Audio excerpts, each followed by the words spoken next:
اکابرین نے بیان فرمائی ہیں، اللہ والوں نے بیان فرمائی ہیں، ان کا خلاصہ آپ کے سامنے میں مختصر طور پر عرض کرنا چاہتا ہوں۔ بسم اللہ الرحمن الرحیم۔ علماء کرام نے رمضان المبارک کے استقبال کے لیے اور اس کے استقبال کے لیے علماء کرام نے تجاویز بیان فرمائی ہیں، جن کو آپ کے سامنے سب سے پہلے پیش کیا جا رہا ہے۔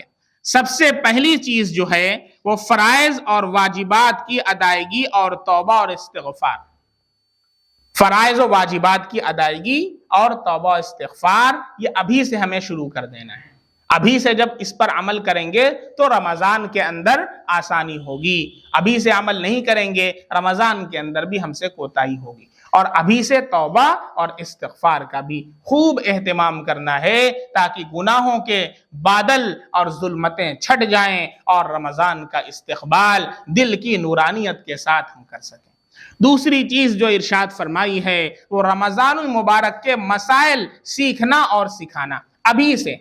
چونکہ ہم کو روزہ رکھنا ہے، روزہ کن چیزوں سے ٹوٹ جاتا ہے، روزہ کن چیزوں سے مکروہ ہو جاتا ہے، روزہ کن چیزوں سے مکروہ تحریمی ہو جاتا ہے، روزہ کن چیزوں سے فاسد ہو جاتا ہے، یہ سارے مسائل ہمیں سیکھنا ہے۔ تو ابھی سے ان کا کیا کریں، ہم اہتمام کریں۔ حلقہ بنا کر کے 2 کا 3 کا علماء کرام کے پاس جا کر کے، یا کوئی کتاب ہم لے لیں، اس طرح کی بہت مختصر سی کتاب ہے، اپنے روزے کی حفاظت کیسے کریں، آپ حضرات کو چاہیے تو آپ اسے لے سکتے ہیں۔ اسے لے کر کے اس کا بھی مذاکرہ حلقہ لگا کر کے 3 4 5 کی جوڑی اپنے گھروں کے اندر بھی اس کے مسائل کا آپس میں مذاکرہ کریں، تاکہ ہم روزے کے مسائل سے واقف ہو سکیں۔ بہت سے لوگوں کو دیکھا جاتا ہے کہ وہ روزے کے قابل ہیں پھر بھی روزہ چھوڑ دیتے ہیں۔ تو یہ ہمیں معلوم ہونا چاہیے کہ روزہ کس کے اوپر فرض ہے اور کن صورتوں میں روزہ چھوڑا جا سکتا ہے اور کن صورتوں میں روزہ چھوڑنے کی گنجائش نہیں ہے،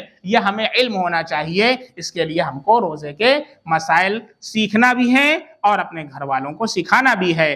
تیسری چیز فرمائی، اپنے نفس کو تقوی کا پابند بنانا ہے۔ اپنے نفس کو تقوی کا پابند بنانا ہے، کیونکہ رمضان آ رہا ہے تقوی حاصل کرنے کے لیے۔ قرآن میں اللہ نے ارشاد فرمایا، یا ایھا الذین آمنوا کتب علیکم الصیام کما کتب علی الذین من قبلکم لعلکم تتقون۔ تو تقوی حاصل کرنے کے لیے رمضان آ رہا ہے، تو ابھی سے ہم کو تقوی حاصل کرنے کی فکر کرنا ہے۔ اس کے لیے کیا کرنا ہے؟ گناہوں سے بچنا ہے، حرام کاموں سے بچنا ہے، ناجائز چیزوں سے اپنے آپ کو بچانا ہے۔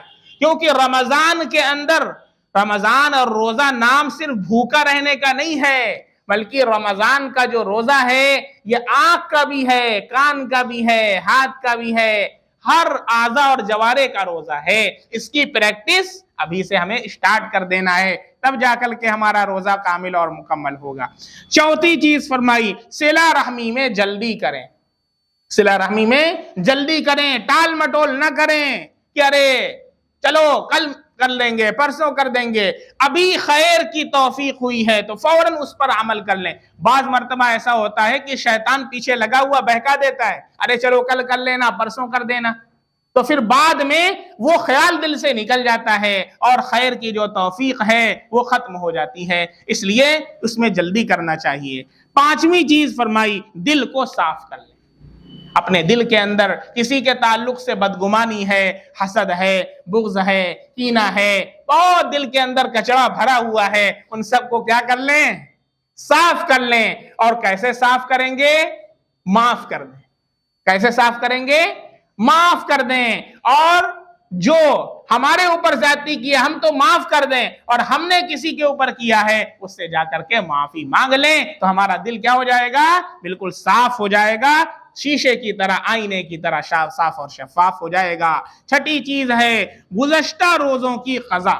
اس شعبان کے اندر بھی بہت اہتمام ہمارے نبی صلی اللہ علیہ وسلم روزے کا کرتے تھے، اور ماشاءاللہ بہت سے لوگ رمضان کے علاوہ بھی شعبان میں اہتمام کرتے ہیں۔ تو اس کی فکر کریں کہ اگر آپ کا رمضان کا روزہ چھوٹا ہے، قضا ہے، تو پہلے اس کو رکھنے کی فکر کریں، اس لیے کہ نفل روزہ اگر ہم رکھیں گے تو ثواب ملے گا، نہیں رکھیں گے کوئی گناہ نہیں ہے، لیکن جو روزہ ہمارا چھوٹا ہوا ہے اللہ کے ہاں اس کا حساب ہوگا، اس لیے ہمیں اس کی فکر کرنا ہے کہ جو روزے چھوٹے ہیں پہلے ہم اس کی قضا کر لیں۔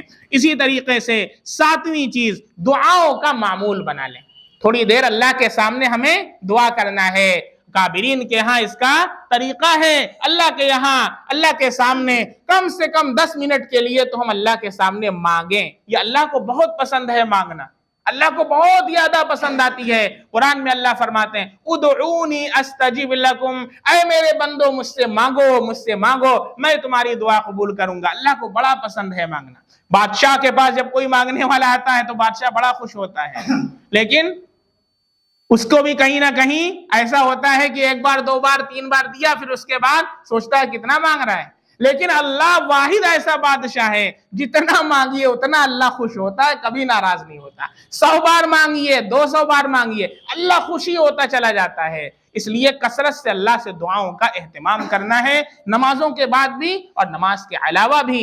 تھوڑا سا اگر تہجد میں وقت مل جائے تو اللہ سے 10 منٹ کے لیے ہم مانگنے کا ابھی سے ہم کیا کریں، اپنا معمول بنا لیں۔ اسی طریقے سے 8ویں چیز، صدقہ کرنے کی عادت۔ صدقہ کرنے کی عادت، ہم یہ نہیں کہتے کہ آپ 50,000 صدقہ کر دیں، 1,000 کر دیں۔ اللہ نے جو بھی توفیق عطا فرمائی ہے، 1 ہی روپیہ کر سکتے ہیں 1 روپیہ کریں، لیکن عادت ڈالیں صدقے کی۔ حدیث میں ہے الصدقۃ تدفع البلاء، صدقہ بلاؤں کو ٹال دیتا ہے، مصیبتوں کو ٹال دیتا ہے، اس لیے اس کی ہم عادت ڈالیں۔ اسی طریقے سے 9ویں چیز ہے کثرت تلاوت کا معمول۔ قرآن کریم کی تلاوت کثرت سے کرنے کا معمول بنائیں۔ ہمارے دادا، ہم نے اس سے پہلے واقعہ سنایا تھا، حضرت مولانا عبدالستار صاحب، پورا معروفی ہمارے استاد تھے، سب لوگ ان کو دادا کہا کرتے تھے، دادا کہتے تھے سب لوگ ان کو۔ حضرت کا معمول تھا 1 ہفتے میں 1 قرآن کریم مکمل فرمایا کرتے تھے، روز آنا 1 منزل پڑھ لیا کرتے، اتنی مشغولیات کے باوجود۔ 8 گھنٹہ پڑھانا ہے، اس کے علاوہ دنیا بھر سے لوگ چلے آ رہے ہیں حضرت سے مسائل پوچھنے کے لیے، ملاقات کرنے کے لیے، اور طلبہ کا ہجوم ہے، لیکن ان سب کے ساتھ ساتھ روزانہ 1 منزل کا اہتمام فرمایا کرتے ہیں۔ اللہ پورا کروا دیتا ہے۔ جب آپ معمول بنا لیں گے اللہ کی طرف سے مدد ہوگی اور اس کی برکتوں کا آپ مشاہدہ کریں گے انشاءاللہ۔ تو معمول بنائیے ابھی سے روزانہ کہ ہم قرآن کریم کی تلاوت کریں گے، پورے سال کا معمول بنائیں۔ بچوں کو دیکھا جاتا ہے رمضان کے اندر بیٹھے رہتے ہیں قرآن لے کر کے، اور چاند رات سے غائب، ایسے غائب جیسے گدھے کے سر سے سینگ غائب، پورے سال پھر نظر نہیں آتے۔ گھروں کے اندر بھی دیکھا جاتا ہے ماشاءاللہ بڑی خوشی ہوتی ہے، بچیاں تلاوت کر رہی ہیں، عورتیں تلاوت کر رہی ہیں، بعضوں کو اس میں بعضوں سے یہ اہتمام ہوتا ہے کہ ہم بڑھ جاویں۔ مسابقہ الی الخیرات بہت اچھی چیز ہے، اچھے کاموں کے اندر ایک دوسرے سے کمپٹیشن ہوتا ہے، لیکن رمضان کے بعد سب کچھ نارمل ہو جاتا ہے۔ بھائی پورے سال ہونا چاہیے، یہ پورے سال کمپٹیشن ہونا چاہیے۔ تو بچوں سے میں کہنا چاہوں گا، بچیوں سے کہنا چاہوں گا کہ پورے سال تلاوت قرآن کا معمول بنائیں۔ 1 ہی پیج صحیح، 1 ہی پیج آپ پڑھیں، لیکن پورے سال کا معمول ہونا چاہیے، اور پھر اس کی برکتوں کا مشاہدہ کریں گے۔ جتنے رکے ہوئے کام ہیں، جتنے اٹکے ہوئے کام ہیں، اللہ قرآن کی برکت سے سب کو حل کروا دے گا انشاءاللہ۔ آپ کر کے دیکھ لیں۔ تو اس لیے یہ 9ویں چیز بتلائی۔ اور 10ویں چیز ہے شب داری کی عادت۔ شب داری مطلب رات میں جاگنے کی عادت۔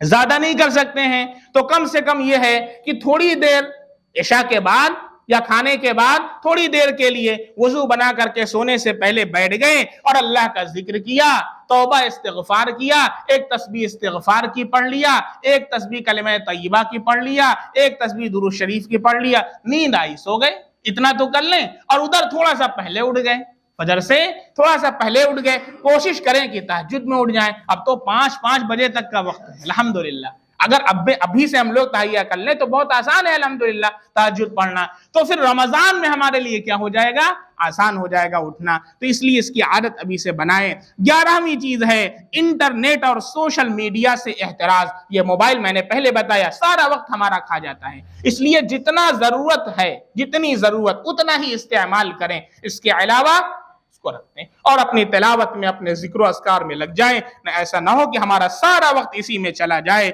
12ویں چیز ہے ٹی وی سے احتراز۔